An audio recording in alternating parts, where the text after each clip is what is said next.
Tatlong kailangan mo para makapag-start ka ng kumita and makapagsimula dito sa Online Business Academy or sa OBA. Hindi mo na kailangan magbenta-benta dito ng products or maghabol ng quota kasi hindi tayo online selling or dropshipping. Basically, ang gagawin lang natin dito is just purely copy and paste using the copy and earn system ng OBA. So ito yung tatlong bagay na kailangan mo para makapagsimula ka sa OBA.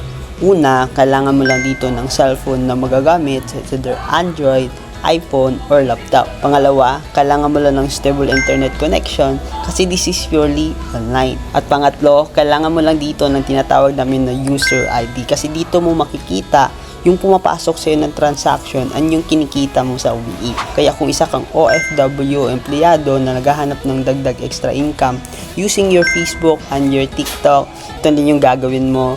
Like mo tong video na to, mag-comment ka sa baba kung taga saan ka, and don't forget to follow me and share this video para ma-notice kita kagad. See ya!